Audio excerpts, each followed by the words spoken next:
I am Dan Costa, Chief Content Officer at Worth Media Group, and I am here at the Milken Institute Global Conference 2026. And I am joined by Dr. Dawn Carpenter of the Milken Institute.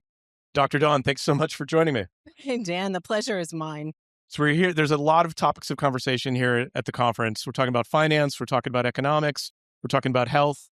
At the moment, we're going to talk about longevity, which actually plays in all those fields. Fortunately, very complicated topic, but you have a single algorithm that you've created that answers everything and solves it for us. Can you share some details? Well, not exactly an algorithm because there are a lot of quant people around here. Okay. So I have to be more precise. It's an equation, but Okay. You're right. I was charged with answering the question. I'm a financial ethicist, and I was charged with answering the question, how does one understand the intersectionality of healthspan and wealthspan? Because we all know they're interrelated. And sometimes it's as simple as someone will say, I have a lot of money, so I can afford a lot of healthcare. Or I don't have a lot of money and I can't afford a lot of healthcare. That is missing the point. So I built an equation to understand that, but I knew that there was something really important missing in all of that, which is technology. And technology, not just the wearables or the whatevers. It's really anything that enables us to have agency or make decisions or choices or contributions.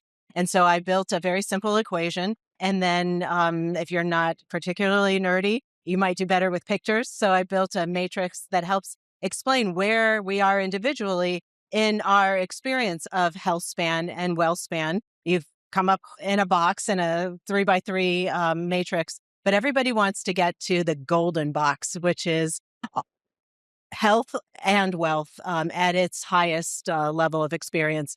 And so the matrix is designed to suggest to institutions, whether they be financial institutions within finance, within healthcare, government institutions or NGOs or other actors in society, what could be done if you thought outside your silos. And so that those levers then push you throughout the matrix, getting you closer optimally to ultimate thriving in health and in wealth. So it seems to me, just to define our terms, like lifespan is how long you live. That's right. Health span is how long you're healthy and to what degree. Right. And then the technology, I think it's interesting to put technology into this equation because the wearables make a difference, but that could include drugs. It could include surgeries. It could include all sorts of therapeutics. And they could have a dramatic impact. The thing about a lot of those technologies is that not everybody has access to them. That's right. And so that technology variable in the equation has a beta. So it's an exponent that says, how well are you doing that technology, or how well is it performing? Because if it's not performing well, then it's like a dud, right? Mm-hmm. But if it's performing well, you can see a multiplier effect. But if it performs very poorly, it has a multiplier in a negative direction, which ultimately ends up providing terrible outcomes that exacerbate inequalities. And so you can't miss it. Is technology really an analog for like access to high quality healthcare? Is there any overlap there? Access is clearly a dimension and you could describe that in the health variable or access in the wealth variable. But technology is the one thing that makes it broader and accessible. So I guess your answer is yes. Yeah. Very simplistic, easy way to think about it. How do you see, obviously GLP-1s have exploded in the last couple of years. I think 1/8 of the population in the United States is on GLP-1s right now. Would you consider that a technology that could have a life prolonging effect? Oh, I wish I was an expert in GLP-1. So I'm not going to hazard a guess, but you're going to have people in the ecosystem here at the Milken Global Conference who are world leaders in that topic. But what I will tell you is that when you look at the health variables in the health span area, one of the most important things is where are you vis-a-vis managing a chronic disease?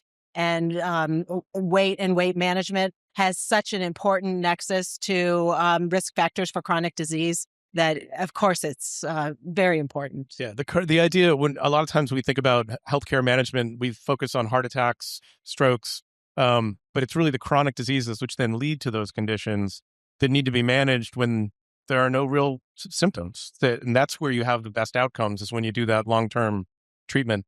We were talking before we started recording about this difference of like people are living longer now, and yet economically, people are still sort of thinking they're going to retire at 65. That's a substantial gap in sort of just the way people live their lives compared to 50 years ago.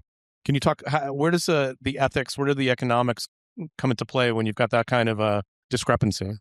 Well, I think one of the things for me as an ethicist is to create a common set of language. And so here at the conference, we've just released a brief related to this concept called financial longevity. And it's really developing or redeveloping an economic architecture that considers longer lives, because we don't have linear lives anymore. And we have economic systems that were designed for shorter lives and much shorter retirements, if any retirement. I mean, we just had the 90th anniversary of Social Security. 90 years ago, working life and life in general looked very different. And so we need to reevaluate those systems. So it's really all about system redesign. And it really is, I mean, just the scale of it, the retirement industry, or an original conception is that it would be a three-legged stool. There'd be pensions, which barely exist anymore. And then that would need to carry somebody for 3 to 4, maybe 5 years. And then they would pass, and that would be the end of their retirement. Now we've got people who are retired for 40 years. Dan, we have just made all of us chief risk officers. Think about where risk and longevity used to reside. It was in institutions. Now it resides in our own household, and we're not prepared. And I think the other thing is that the fact that we are chief risk officers, there are people who are living very risky lives who may not be, it may work out poorly for them, but also works out poorly for everybody else. Because those risks, even if one person assumed them, are still going to wind up getting spread across society. Now, one of the areas we see it very vividly is in those who take on the role of caregiver. Sometimes they have to drop out of their regular working lives for a period of time, and that has tremendous significance on their own financial longevity. Mm-hmm. And so it's a tremendous unpaid labor source, and it's unsustainable. So we have to do something about it. So a lot of Worth readers obviously are relatively well off. They have enough money for retirement, but interestingly, that's not a guarantee that they're actually going to die happy. And that's why Worth's tagline is worth beyond wealth, because checking the wealth box certainly helps, but it's not the only thing people need to think about. And I know you've done some work in this area. What advice do you have for Worth readers who want to lead happy and meaningful lives? Yeah, I would say wealth or work without contribution, it's, let's say it in a way, it strips away purpose.